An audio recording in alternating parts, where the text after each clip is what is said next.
கிரீன்லாண்டையும் நாங்கள் கைப்பற்ற போகிறோம் என்கிற அறிவிப்பை அமெரிக்க அதிபர் டொனால்ட் ட்ரம்ப் விடுத்திருக்கிறார். ஆல்ரெடி வெனிசுவேலாவுக்குள்ள புகுந்து வெனிசுவேலாவினுடைய அதிபர் நிக்கோலஸ் மதுரோவையும் அவருடைய மனைவியையும் அவங்க கடத்திக்கிட்டு போயிருந்தாங்க. அதை தாண்டித்தான் ஈரான் மேலையும் கிரீன்லாந்து மேலையும் ஒரு கண்ணை வைத்து ஒரு பரபரப்பான சூழலை அமெரிக்க அதிபர் டொனால்ட் ட்ரம்ப் உண்டாக்கி கொண்டே இருக்கிறார். இந்த நிலையில தான் கிரீன்லாண்டை நாங்கள் விட்டுக் கொடுக்க முடியாது என்று டென்மார்க் சொல்லுகிற அதே நேரத்தில் டென்மார்க் ஆல்ரெடி நேட்டோவில் உறுப்பினராக இருக்கக்கூடிய ஒரு நாடாக இருக்கிறது. நேட்டோ நாடுகள் என்று சொல்லி இருக்கிறாங்க.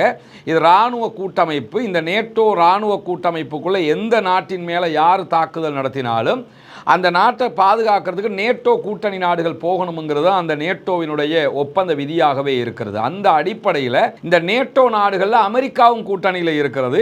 அந்த அமெரிக்காவு தான் நேட்டோவில் கூட்டணியில் இருக்கக்கூடிய டென்மார்க்கினுடைய சுயாட்சி பிராந்தியமாக இருக்கிற கிரீன்லாந்தை தன்னிச்சையாக கைப்பற்றுவதற்கு முயற்சி செய்யக்கூடிய நேரத்தில் கிரீன்லாந்தில் நடத்தப்பட்டிருக்கக்கூடிய மக்கள் கருத்து கணிப்பில் கருத்து கேட்பில் 85% கிரீன்லாந்து மக்கள் நாங்கள் டென்மார்க்கோடு தான் இருக்க விரும்புகிறோம், சுயாட்சி பகுதியாக இருக்க விரும்புகிறோமே தவிர எக்காரணம் கொண்டும் அமெரிக்காவோடு சேருவதற்கு நாங்கள் விரும்பவில்லை என்பதை திட்ட தெளிவாகவே உலக மக்களுக்கு பறைசாற்றி இருக்கிறார்கள், சொல்லி இருக்கிறார்கள் என்கிற நிலையிலையும் தொடர்ந்து நாங்கள் கிரீன்லாந்தை எதிர்வருகிற ஜூன் மாதத்துக்குள்ளாக விலைக்காவது வாங்கிய தீருவேன் என்கிற விடாப்பிடியான கருத்துக்களை அமெரிக்க அதிபர் டொனால்ட் ட்ரம்ப் சொல்லிக் கொண்டே இருக்கிறார். இந்த நேரத்தில் தான் கிரீன்லாந்துக்கு நேட்டோ உடைய உறுப்பு நாடுகள் எல்லாம் சேர்ந்து நாங்கள் இராணுவத்தை அனுப்பியிருக்கிறோம்ங்கிற செய்தியை நீங்கள் பரபரப்பாக பார்த்துக்கிட்டு இருப்பீங்க.